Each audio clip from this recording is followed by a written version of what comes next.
के अंदर हमारे पास एक ये बात याद रखनी है, डाटा जो होता है वो डेटाबेस के अंदर स्टोर होता है और ये हमारे पास सेंसिटिव हमारे पास इंफॉर्मेशन होती है, वैल्यूएबल हमारे पास इंफॉर्मेशन होती है, जो डाटा होता है हर ऑर्गेनाइजेशन का, ठीक है। तो वो उसको हमने एक ऑर्डर्स की फॉर्म में या एक हमारे पास सिक्योरिटी उसकी प्रॉपर सिक्योर करना हो तो उसके लिए हमारे पास टर्म यूज होती है जिसका नाम है लायबिलिटी एंड सिक्योरिटी। तो लायबिलिटी और सिक्योरिटी को देखते हैं कि हमारे पास ये लायबिलिटी सिक्योरिटी है क्या, ठीक है। इनके आगे हमारे पास टर्म्स कौन कौन सी यूज करते हैं, इसके बाद हमारे पास इनकी टाइप्स कौन कौन सी हैं।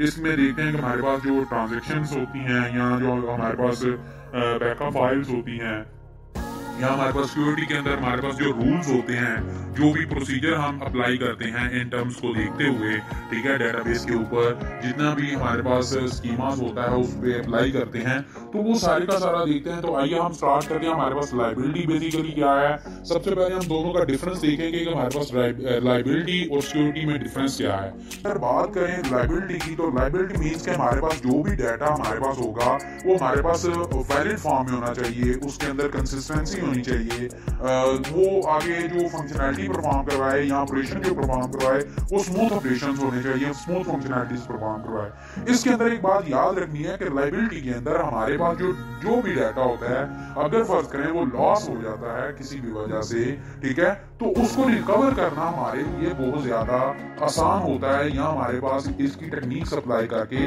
इससे हम डाटा को क्या कर सकते हैं, हम रिकवर कर सकते हैं। इसके बाद हमारे पास आ जाता है सिक्योरिटी। सिक्योरिटी मीन्स कि हमारे पास डेटाबेस के अंदर हमारे पास जो भी डाटा होगा, ठीक है, वो उसको हम लिमिटेड एक्सेस क्या करते हैं, अलाउ करते हैं। इसके ऊपर हम डिफरेंट रूल्स की ऑथराइजेशन अप्लाई करते हैं, उसके बाद इम्प्लीमेंट करके तो इससे हम क्या कर सकते हैं, डाटा को एक्सेस कर सकते हैं। इसके बाद हम क्या करते हैं कि डाटा की इंक्रिप्शन होती है। समटाइम्स होता है कि हमारे पास जो ब्लॉक इलीगल हमारे पास एक्सेस होती है डेटाबेस से, वो भी होती है, इंक्रिप्शन भी होती है। तो ये सारे का सारा डाटा जो इंक्रिप्ट डाटा होता है वो भी हम किसके थ्रू करते हैं, सिक्योरिटी के थ्रू करते हैं। तो ये हमारे पास कुछ ऐसी कह दें कि हमारे पास एक्सेस होती है जिसके थ्रू जिन रूल्स को अप्लाई करके हम क्या करते हैं, सिक्योरिटी को अप्लाई करके हम उसको लिमिटेड एक्सेस दे देते हैं। इसके बाद हमारे पास एक बात याद रखनी है कि रिलायबिलिटी के अंदर हमारे पास सबसे पहले जो डिस्कस किया जाता है, इश्यूज जो आते हैं वो हमारे पास ट्रांजैक्शंस आती हैं, हमारे पास कंकरेंसी आती है, हमारे पास रिकॉर्ड लॉकिंग आती है, डेडलॉक्स आती हैं, हमारे पास बैकअप्स आते हैं, हमारे पास फेलियर और रिकवरी का हम इसके अंदर अगर कोई भी हमारे पास जो अगर ट्रांजैक्शन आई है तो उसको हम कैसे रिकवर कर सकते हैं, या अगर ट्रांजैक्शन आई है तो उसको आगे हम कैसे एक अकाउंट से दूसरे अकाउंट में ट्रांसफर कर सकते हैं, रिकॉर्ड लॉकिंग क्या होती है, डेडलॉक्स कौन से होते हैं। तो ये सारे के सारे किसके अंदर आएंगे, रिलायबिलिटी के अंदर। सबसे पहले हमारे पास ट्रांजैक्शंस इशू आते हैं। हमारे पास ट्रांजैक्शन की डेफिनेशन आप इस तरीके से कर सकते हैं कि हमारे पास जो different units of work the must be treated collectively according to the rules of concerned organisation और कॉल्ड ट्रांजैक्शन। अगर फर्ज करें कि हमारे पास एक बैंकिंग सिस्टम है, ठीक है, तो उसके अंदर हमारे पास जो अमाउंट जो होती है उसको अगर हमने ट्रांसफर करना हो from one account to another account, ठीक है, तो उनके अंदर हमारे पास जो यूनिट ऑफ वर्क होगा या जो हमारे पास ऑपरेशंस परफॉर्म करवाए जाते हैं, मैंने यहाँ पे यूनिट ऑफ वर्क का मैंने वर्ड लिखा है, तो हमारे पास ये कह रहे हैं कि डिफरेंट ऑपरेशंस जो परफॉर्म करवाए जाते हैं वो हमारे पास कलेक्टिवली होते हैं according to the rules of concerned organisation, ठीक है। तो हमारे पास इसमें सबसे पहले देखते हैं कि हमारे पास जो इशू आते हैं, जो ऑपरेशंस इन्वॉल्व होते हैं, सबसे पहले आते हैं हमारे पास deduct the amount from first account, ठीक है। अब इसके बाद हमारे पास आ जाती है अपडेशन, यानी दोनों अकाउंट्स की हमारे पास अपडेशन होगी तो हमारे पास वैलिड फॉर्म में हमारे पास क्या होगा, डाटा होगा। अगर इन दोनों के दरमियान हमारे पास कोई प्रॉब्लम्स आ जाती है तो हमारे पास वो इनवैलिड हो जाएगा। इसी तरीके से हमारे पास तीसरा जो ऑप्शन आएगा ट्रांजैक्शन के अंदर वो हमारे पास नंबर 3 पे आएगा, update the related information in the database. तो हमारे पास डेटाबेस के अंदर रिलेटेड इंफॉर्मेशन जो डेटाबेस के अंदर होती है वो हमारे पास अपडेट होनी चाहिए। इसी वजह से हमारे पास वो रिलायबल होगा डाटा, वो हमारे पास वैलिड फॉर्म में होगा, अदरवाइज उसमें प्रॉब्लम्स आएगी। अगर फर्ज करें हमारे पास ऑपरेशन जो है वो फेल होते हैं ड्यूरिंग एग्जीक्यूशन, ठीक है, किसी भी ट्रांजैक्शन के अंदर, तो जो रिमेनिंग ऑपरेशन होगा वो हमारे पास रोल बैक हो जाता है। तरह की हमारे पास ट्रांजैक्शंस होती हैं। सबसे पहले हमारे पास बिगिन ट्रांजैक्शन होती है, इसके बाद हमारे पास रोल बैक ट्रांजैक्शन होती है, इसके बाद कमिट ट्रांजैक्शन होती है, इसके बाद हमारे पास एंड ट्रांजैक्शन होती है। तो इसके अंदर देखते हैं कि हमारे पास सबसे पहले बिगिन ट्रांजैक्शन जो भी हमारे पास स्टार्ट करते हैं, ठीक है, तो उसका जो कहने के चेंजेस होती हैं वो हमारे पास रिकॉर्ड होता है डेटाबेस के अंदर। यानी जो भी ऑपरेशन हम स्टार्ट करते हैं तो स्टार्टिंग टाइम के ऊपर हमारे पास जो बिगिन ट्रांजैक्शन है उसके ऊपर हमारे पास क्या होगा, रिकॉर्ड उसका कोई ना कोई मेंटेन होगा। अगर रोल बैक होती है यानी हमारे पास कोई भी ऑपरेशन परफॉर्म नहीं कर पाते हम, तो ट्रांजैक्शन सारी क्या हो जाएगी, रोल बैक हो जाएगी, और जितनी भी चेंजेस होती हैं वो अनडन हो जाएगी। यानी हमारे पास अनडू जिसको बोलते हैं अनडन, ठीक है, तो इसके अंदर हमारे पास ट्रांजैक्शन नहीं हो पाएगी।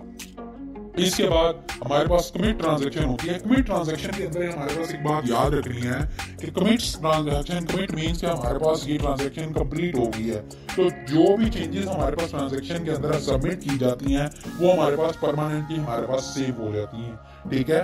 जब भी हमारे पास डेटाबेस के अंदर हमारे पास कमिट ट्रांजैक्शन आएगी तो जो भी चेंजेस, फर्स्ट करें हमारे पास एक अकाउंट से दूसरे अकाउंट में ट्रांजैक्शन हमने की है, तो जो भी चेंजेस आई हैं from one account to another account तो वो हमारे पास सेव हो जाएंगी। इसके बाद हमारे पास आ जाता है एंड ट्रांजैक्शन। अगर ट्रांजैक्शन कंप्लीट हो जाती है तो वो सारी की सारी हमारे पास हिस्ट्री क्या होती है जाती है, उसकी जो चेंजेस होती हैं उसको क्लियर कर दिया जाता है, ताकि हमारे पास अगर कोई भी ट्रांजैक्शन जो हमने उसको इंस्ट्रक्शंस दी होती हैं, ठीक है, तो वो हमारे पास क्लियर हो जाए ताकि और कोई ट्रांजैक्शन इंप्लीमेंट ना करवा सके। तो ट्रांजैक्शन हमारे पास कहने की क्लियरली आइडेंटिफाइड होती हैं कि हमारे पास जितने भी एप्लीकेशन डिजाइनर होते हैं या हमारे पास जो प्रोग्राम के अंदर इंप्लीमेंट करते हैं तो वो हमारे पास कौन प्रोवाइड करता है, वो हमारे पास डेटाबेस मैनेजमेंट सिस्टम प्रोवाइड करता है, ठीक है, जिसके अंदर हमारे पास फीचर होते हैं कि हम जो ट्रांजैक्शन की इंप्लीमेंटेशन है वो अच्छे तरीके से कर सकें। और इसके अंदर हमारे पास एक लॉग फाइल होती है,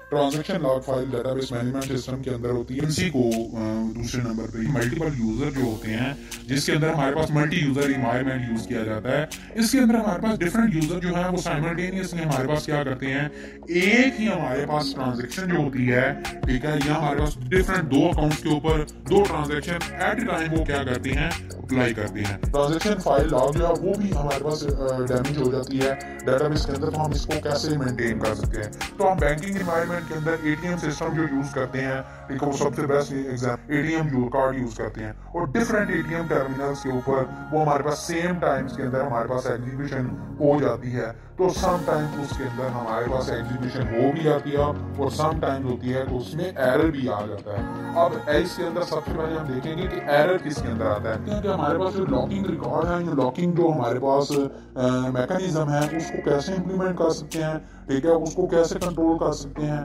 ठीक है, कंकरेंसी को। तो आइए हम सबसे पहले उसको देख लेते हैं। तो लॉकिंग मीन्स कि हमारे पास जो भी रिकॉर्ड होता है वो हमारे पास कह लें कि जो भी यहाँ सेट ऑफ रिकॉर्ड होता है वो हमारे पास डिसअलाउ किया जाता है। ये जितनी भी उसकी एक्सेस होती है तो वो हमारे पास डिफरेंट यूजर्स को हम देते हैं। तो इस जब भी शेड्यूल लॉक को अप्लाई करते हैं तो ट्रांजैक्शन जो होती है वो हमारे पास डाटा को रीड करती है, बट उसको लेकिन अपडेट नहीं करती। जब भी रिकॉर्ड को हम लॉक कर देते हैं तो ट्रांजैक्शन हमारे पास जस्ट रीड करेगी डाटा को, उसको हम अप्लाई नहीं कर सकते, उसी वक्त राइट नहीं कर सकते। हमारे पास एक होती है डेडलॉक भी एक ऐसा मैकेनिज्म है जिसके अंदर हम देखते हैं कि हमारे पास काफी सारी प्रॉब्लम्स आती हैं लेकिन उनको कैसे रिजॉल्व करते हैं। तो आइए उसको पहले स्टार्ट करते हैं। रिकॉर्ड लॉकिंग मैकेनिज्म है अनडिजायरेबल सिचुएशन के लिए बनाया जाता है। ज्यादा यूजर होते हैं तो उसको वेटिंग के लिए हम क्या कर देते हैं ताकि एक अगर कंप्लीट कर ले अपने टाइम को तो दूसरा उसको इम्प्लीमेंट कर सके,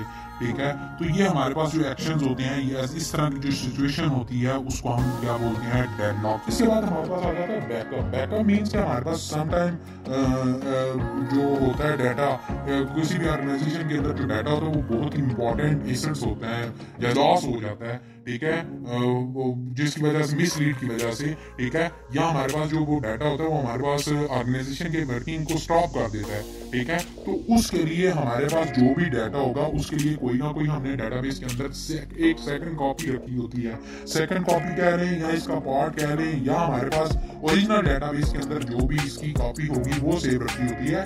तो उसकी हम क्या करें, उसको हमने एक कह लें कि बैकअप के तौर पे या ऑपरेटिंग सिस्टम के through database system management system से हम क्या करते हैं, एक उसकी कॉपी बना लेते हैं और जो सेकंड कॉपी होती है उसको सेव करके लेते हैं ओरिजिनल डेटाबेस के अंदर। टाइप्स ऑफ बैकअप के अंदर हमारे पास दो तरह की बैकअप आती है।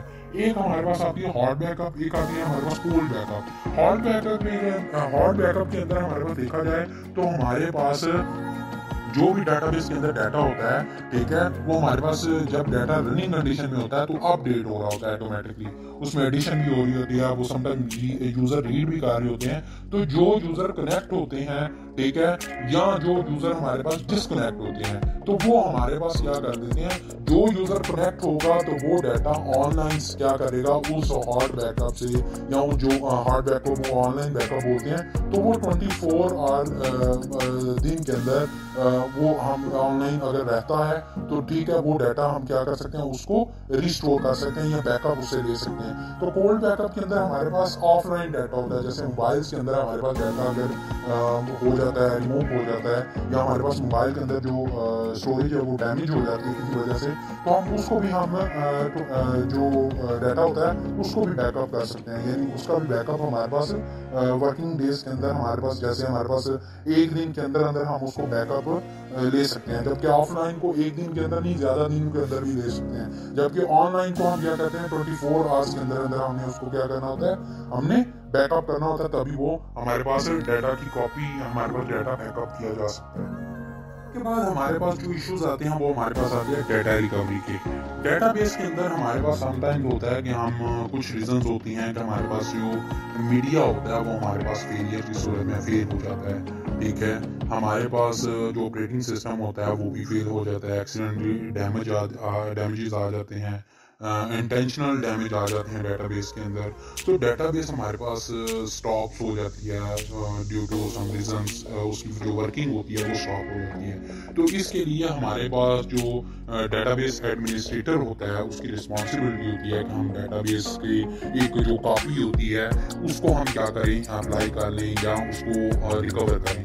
तो वो हम रिकवर किसके थ्रू करेंगे, वो हमारे पास जो बैकअप कॉपी होती है उसके थ्रू करेंगे। अब जो डाटा रिकवरी होती है उसको डिफाइन आप इस तरीके से कर सकते हैं कि हमारे पास जो रिस्टोरेशन होती है डेटाबेस की, ठीक है, वो हमारे पास जो फेलियर होती है उसकी वजह से, या हमारे पास अगर स्टेट के अंदर हमारे पास कोई भी प्रॉब्लम आ जाती है, तो आप इसकी डेफिनेशन इस तरीके से कर सकते हैं, the restoration of the database in case of its failure, ठीक है, into the state it was in before it's failure, ठीक है। तो ये हमारे पास काफी सारी रीजंस हैं, ठीक है, जिसके अंदर हमारे पास दो तरह की बैकअप होती है, रिकवरी होती है, जो भी हमारे पास आती है। तो इसके अंदर हमारे पास समटाइम होता है कि हमारे पास जो साइज ऑफ डेटाबेस होता है वो बहुत ज्यादा लार्ज होता है, ठीक है। रिकवरी प्रोसेस के लिए हमारे पास काफी ज्यादा टाइम लग जाता है, ठीक है। अगर रिकवरी प्रोसेस हमारे पास प्रोसीजर कंप्लीट होता है तो उसके लिए हमारे पास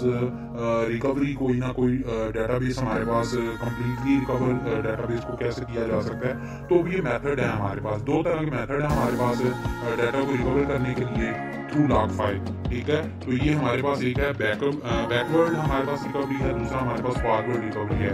बैकवर्ड रिकवरी जो होती है हमारे पास डेटाबेस के अंदर जो भी डाटा स्टोर होता है उसको हम डेटाबेस को कैसे रिस्टोर करते हैं, ये हमारे पास करते हैं जो प्रीवियस स्टेट होती है उसके अंदर जो भी हमारे पास अनवांटेड चेंजेस जो होती हैं, ठीक है, वो हम क्या करते हैं, एलिमिनेट करते हैं, ठीक है।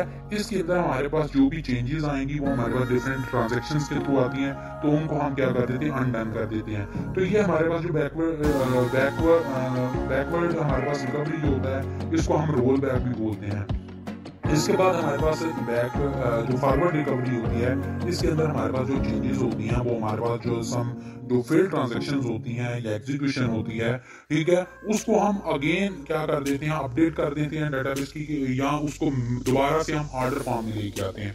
जब हम ऐसे करते हैं तो हमारे पास क्या होता है कि हमारे पास ये जो डाटा होता है या जो रिकवरी होती है, ये हमारे पास फॉरवर्ड रिकवरी के तौर पे आती है, जिसको हम रोल फॉरवर्ड बोलते हैं, ठीक है। तो समटाइम्स होता है कि हम अगर फर्ज करें हम चेंजेस ला के दोबारा से हम डेटाबेस के अंदर उसको हम स्टोर करते हैं, तो वो बैकवर्ड रिकवरी में आएगा। अगर हम चेंजेस करते हैं तो दोबारा से नई डेटाबेस के अंदर हम अगर उसको सेव करते हैं या डेटाबेस के अंदर चेंजेस करते हैं, तो वो हमारे पास फॉरवर्ड रिकवरी के अंदर आएगा।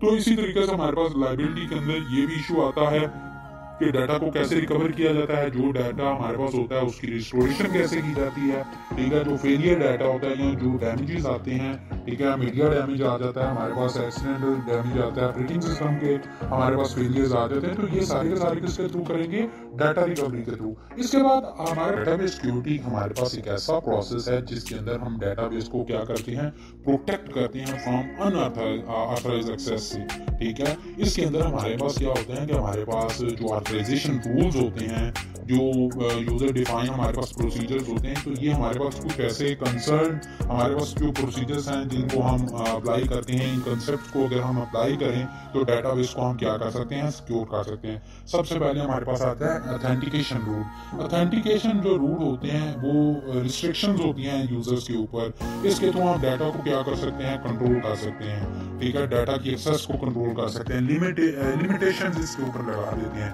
यानी इसके अंदर हमारे पास जो एक्शंस होते हैं डाटा के ऊपर वो लिमिटेड हो जाते हैं। फॉर एग्जांपल हमारे पास एक यूजर है, उसने डाटाबेस से डाटा को क्या करना है, एक्सेस करना है। यहाँ टेबल जो होता है वो अगर फर्ज करें हमारे पास अगर उसके अंदर वैलिड यूजर नेम और पासवर्ड देते हैं तो तभी वो एंटर करेगा, अदरवाइज नहीं करेगा। जैसे आपका अगर ट्विटर है, फेसबुक है, इंस्टा है, तो उसके लिए वैलिड आपका एक कोई ना कोई हमारे पास यूजर नेम और पासवर्ड होगा।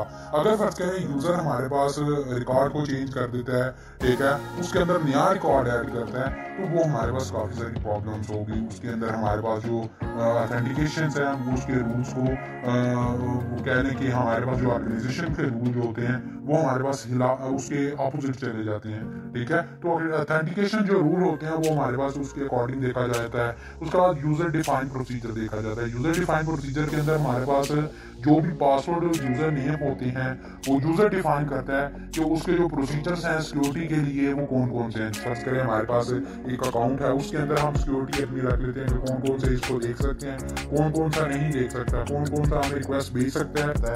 इसके बाद हमारे पास इंक्रिप्शन होती है। डाटा इंक्रिप्शन हमारे पास एक ऐसी टेक्निक है जो बहुत ही ज्यादा सेंसिटिव डाटा की एनकोडिंग के लिए यूज किया जाता है। एनकोडिंग मसलन के हमारे पास जो कन्वर्ट किया जाता है अनरीडेबल फॉर्म के अंदर, ठीक है।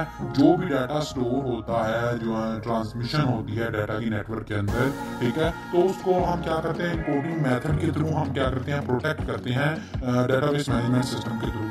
अब ये जो इनकोडेड डाटा होता है इसको डिकोड किया जाता है। डिकोड मतलब रिवर्स किया जाता है प्रोसेस को, एनकोडिंग यानी एनकोडिंग के प्रोसेस को रिवर्स किया जाता है। तो उसके बाद हमारे पास ऑथेंटिकेटेड जो यूजर होते हैं ये उन्हीं के लिए होता है। अब ये जो डाटा होता है इसको रीड नहीं किया जा सकता अनऑथराइजेशन यूजर के थ्रू, क्योंकि सेंसिटिव जो डाटा होता है उसको ऑटोमेटिकली एनकोड किया जाता है डेटाबेस मैनेजमेंट सिस्टम के थ्रू। फॉर एग्जांपल हमारे पास अगर एक एटीएम सिस्टम है, उसके अंदर हमारे पास जो पिन कोड है अगर हम प्रोवाइड करते हैं, अगर कस्टमर प्रोवाइड करता है, ठीक है, तो उसको एनकोड किया जाता है, उसकी इंक्रिप्शन होती है सबमिशन से पहले, डेटाबेस के अंदर सबमिशन से पहले उसकी एनक्रिप्ट किया जाता है, ठीक है। उसके बाद डेटाबेस जो एडमिनिस्ट्रेटर होता है उसको मैन्युअली इंक्रिप्ट करता है डाटा को जब इसको जरूरत पेश आती है। इसके बाद हमारे पास ऑथेंटिकेशन स्कीमास होते हैं। ऑथेंटिकेशन स्कीमास हमारे पास कुछ इलीगल एक्सेस होते हैं, जो कंप्यूटर रिसोर्सेज जो हैं वो हमारे पास सीरियस प्रॉब्लम्स के लिए हमारे पास मॉडर्न वर्ल्ड के अंदर, जैसे हमारे पास पासवर्ड और यूजर नेम है वो हमारे पास आइडेंटिफाई नहीं करता है एक्चुअल पर्सन को, तो उसको हम जो कंप्यूटर सिस्टम के ऊपर लॉग ऑन होते हैं, ठीक है, यहाँ जो भी पासवर्ड जो होते हैं वो लीक्ड हो जाते हैं, यहाँ हमारे पास कहने के चोरी हो जाते हैं, तो उसको कैसे हम इलीगल एक्सेस के थ्रू उसको ब्लॉक कर देते हैं, ठीक है, उसके मेथड को क्या कर देते हैं, ब्लॉक कर देते हैं। तो ये सारे का सारा किसके अंदर आएगा, हमारे पास डेटाबेस सिक्योरिटी के अंदर आएगा, और ये जो है ये ऑथेंटिकेशन स्कीमा के अंदर आता है। ऑथेंटिकेशन स्कीमा के अंदर हमारे पास एक बात याद रखनी है, ये इसीलिए यूज किया जाता है कि इसके अंदर हमारे पास कुछ सिग्नेचर डायनामिक्स यूज किए जाते हैं, ठीक है। उसके अंदर हमारे पास फिंगरप्रिंट्स हो जाते हैं, रेटिना प्रिंट्स हो जाते हैं, स्मार्ट कार्ड्स हो जाते हैं, ठीक है, जिसके थ्रू हम क्या कर देते हैं, उसको अप्लाई कर देते हैं। तो ये हमारे पास क्या है, ये हमारे पास सारे का सारा किसके थ्रू होता है, ये ऑथेंटिकेशन स्कीमा के थ्रू होता है। ये फिंगरप्रिंट्स भी समटाइम हमारे पास जो एक्चुअल फिंगरप्रिंट्स होते हैं वही मैच करते हैं, भी हमारा यहाँ भी क्लोज होता है। अगर आपको मेरा लेक्चर पसंद आया है तो गेट एंड सब्सक्राइब कर सकते हैं और बेल आइकन के बटन को प्रेस कर दें ताकि आपको रेगुलर अपडेट्स